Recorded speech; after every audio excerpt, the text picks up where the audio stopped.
ہمیں روز عربی میں گالیاں سننی پڑتی ہیں۔ شیعہ لوگ 3 مرتبہ اذان دیتے ہیں، 3 مرتبہ، 2 نمازیں جمع کر لیتے ہیں نا، ظہرین، ظہر اثر اور مغربین، مغرب عشاء، اذان 3 بار دیتے ہیں، اس لیے 5 مرتبہ بھی دیتے ہوں گے۔ اور اس میں عربی میں ایک گالی دی جاتی ہے صحابہ کرام کو، اشہد ان امیر المؤمنین و امام المتقین و قاتل المشرکین و غیظ المنافقین علی ولی اللہ وشیع رسول اللہ و خلیفتہ بلا فصل۔ یہ جو لفظ ہے نا خلیفتہ بلا فصل، یہ عربی زبان میں حضرت ابو بکر کو گالی ہے، حضرت عمر کو گالی ہے، حضرت عثمان کو گالی ہے۔ تم نے اگر اپنی اذان دینی ہے تو اپنی امام بارگاہوں میں اذان دو، لیکن یہ لفظ کہتے وقت سپیکر بند کیا کرو۔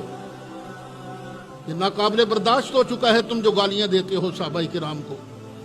میں گواہی دیتا ہوں، جو اذان کی ان کے کلمات ہیں، حضرت علی نبی کریم علیہ السلام کے بلا فصل خلیفہ ہیں، بغیر فاصلے کے۔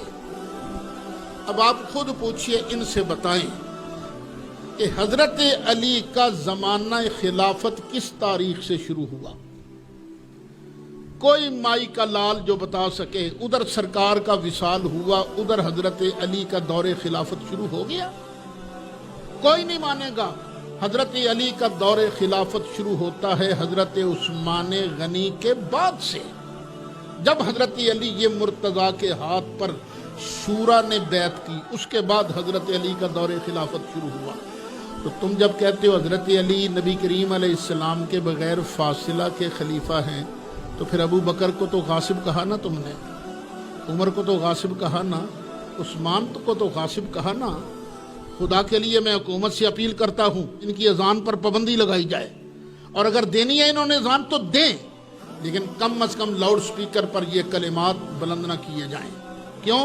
اس لیے کہ ہم مسلمانوں، ہم اہل سنت و جماعت کے دل کو تکلیف پہنچتی ہے، صحابہ کرام کی توہین ہوتی ہے۔ مذہب اسلام کے مکتبہ آل محمد کے علاوہ جتنے بھی فرقے ہیں وہ بعد از رسول سلسلہ خلافت کے قائل ہیں۔ واحد مکتب جعفریہ ہے جو بعد از رسول سلسلہ امامت کا قائل ہے۔ سلسلہ خلافت کی کڑی سقیفہ بنی سعدہ سے ملتی ہے، سلسلہ امامت کا شجر غدیر سے ملتا ہے۔ دونوں میں فرق ہے، جو سقیفہ میں بنے انہیں رضی اللہ کہتے ہیں، جو غدیر میں آئے انہیں علیہ السلام۔ اور حسین عزت عطا فرمائے، آقا زادی نے ہاتھوں کو ہمیشہ کے لیے سلامت رکھا۔ بسم اللہ جی۔ جو سلسلہ سقیفہ سے شروع ہوا اسے رضی اللہ کہتے ہیں، جو غدیر والا سلسلہ ہے اسے علیہ السلام کہتے ہیں۔ صحابہ کی عزت ہے، اہل بیت کی اطاعت ہے۔ مالک حسین عزت عطا فرمائے۔ تفصیلات کا وقت ہی نہیں ہے، اب صرف آپ نے نکتے قبول کرنے ہیں۔ صحابی جنت میں جا سکتا ہے، لے کے نہیں جا سکتا۔ صحابی کوثر پی سکتا ہے، پلا نہیں سکتا۔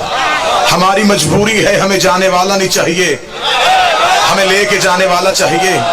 آج پنجاب اسمبلی ہو یا آج مولویوں کی کمیٹیاں ہوں، بحث اسی بات پہ ہو رہی ہے، رضی اللہ کہنا چاہیے یا علیہ السلام کہنا چاہیے۔ اگر تم نوکروں کو آقا بناؤ گے اور آقاؤں کو نوکروں کے مقابلے میں لے کے آؤ گے، پھر اس ملک کے حالات خراب ہو جائیں گے۔ اس ملک میں مذہبی فرقہ واریت کے نہ ہم قائل تھے، نہ ہم قائل ہیں، نہ کبھی ہم اس ملک کی سرحدوں میں یہ فرقہ واریت دیکھنا چاہتے ہیں۔ لیکن اگر تم جس کا جہاں جہاں حق بنتا ہے اسے وہی رہنے دو۔ آل محمد کی برابری صحابہ سے ہو ہی نہیں سکتی۔ صحابی عرش پہ بھی بیٹھ جائے محمد کا نوکر ہی رہے گا، حسین مٹی پہ بھی بیٹھا ہو محمد کا بیٹا ہی رہے گا، حسین خاک پہ بھی بیٹھا ہو حسین پھر بھی نبی کا بیٹا ہی رہے گا۔ لیکن اگر یہ رضی اللہ اور علیہ السلام کی بحث کرنی ہے تو پھر میرے ملک میں جہاں تحفظ سے بنیاد اسلام بل پاس ہو رہا ہے وہاں پھر ایک شک اور ڈالنی پڑے گی۔ تمہارے اپنے ملک میں جبریل کو رضی اللہ کہنا پڑے گا، میکائیل کو رضی اللہ کہنا پڑے گا، اسرافیل کو رضی اللہ کہنا پڑے گا۔ اگر تو جبریل کو علیہ السلام کہے گا پھر میں مولوی کا گریبان پکڑ کے پوچھوں گا کہ جسے علیہ السلام کہہ رہا ہے یہ زہرا کے دروازے پہ کبھی درزی بن کے، کبھی فقیر بن کے، کبھی یتیم بن کے، کبھی اسیر بن کے، پھر تجھے ڈوب کے مر جانا چاہیے۔ نوکر علیہ السلام ہے، مالک رضی اللہ کیسے؟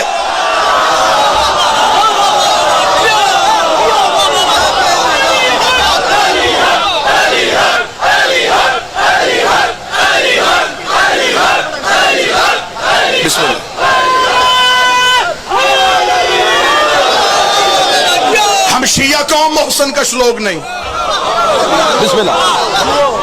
میرا سلام ہے پرائم منسٹر آف پاکستان کے اس بیانیے میں جس میں انہوں نے کہا کہ اہل بیت سے محبت کرتے ہیں ہم.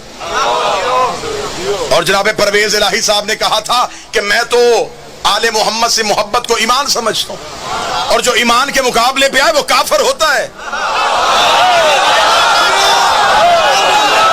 یہ بحث بہت دور تک چلی جائے گی، یہ تم سے سمیٹنی مشکل ہو جائے گی. اگر آپ کہتے نہیں جی ہم تو چاہتے ہیں کہ توہین نہ ہو، تو پھر توہین شروع کہاں سے ہوئی ہے؟ ہم نے تو ہر منبر پہ کہا ہے ہم صحابہ کی عزت کرتے تھے، کرتے ہیں اور کرتے رہیں گے. اگر بات توہین پہ آئی ہے تو پھر توہین ہر اس شخص کی دیکھنی پڑے گی جو نبی کو 40 سال کے بعد نبی مانے، وہ بھی محمد کی توہین کرتا. جو رسول کو دائی کا دودھ پلائے وہ بھی نبی کی توہین کرتا. جو نبی کو جبریل سے پڑھائے وہ بھی نبی کی توہین کرتا. آج کہتے ہیں جی صحابہ کو گالی دینے سے، صحابہ کی توہین کرنے سے بندہ کافر ہو جاتا ہے، اسے قید بھی ہو، اسے سزا بھی ہو. میں ملتان کی سرزمین پہ تمہارے فیصلے کا خیر مقدم کرتا ہوں کہ جو صحابی کو گالی دے اسے سزا بھی ملنی چاہیے، اسے جرمانہ بھی ہونا چاہیے. لیکن تمہیں اپنی کتابوں سے وہ بندہ نکالنا پڑے گا جو جمعے کے خطبوں میں منبر پہ بیٹھ کے علی کو گالیاں دیتا رہا.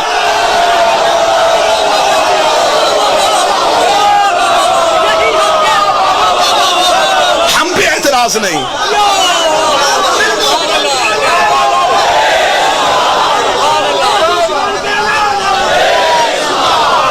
ہم قطعاً اس اعتراض کو اپنے گلے میں نہیں آنے دیں گے. ہمیں پہلے یہ بتاؤ کہ معیار کیا ہے.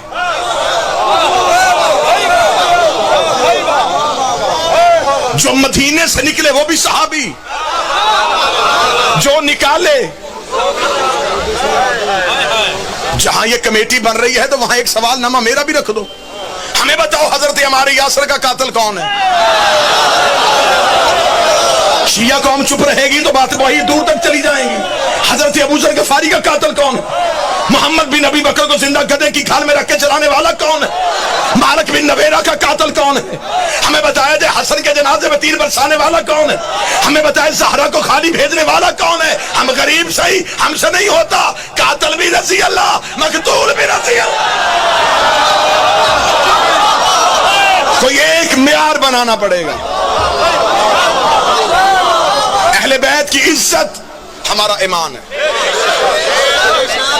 یہ بہت بڑی سازش ہے. یہ آل محمد کو پہلے مرحلے میں رضی اللہ ثابت کرنے کی کوشش کرے، پھر دوسرے مرحلے میں جا کے کہیں گے کہ رضی اللہ سے تو غلطی ہو سکتی ہے. شیعہ اذان پہ پابندی لگائی جائے گی، شیعہ کتابوں پہ پابندی لگائی جائے گی، شیعہ لٹریچر واپس کیا جائے گا. لہٰذا ہم اپنی زندگی میں یہ ظلم نہیں ہونے دیں گے. ہم جسے آپ ماننا چاہتے ہیں ہم مانیں، لیکن اہل بیت کے ساتھ ہم قطعاً کوئی زیادتی برداشت نہیں کریں. جو جنت میں جا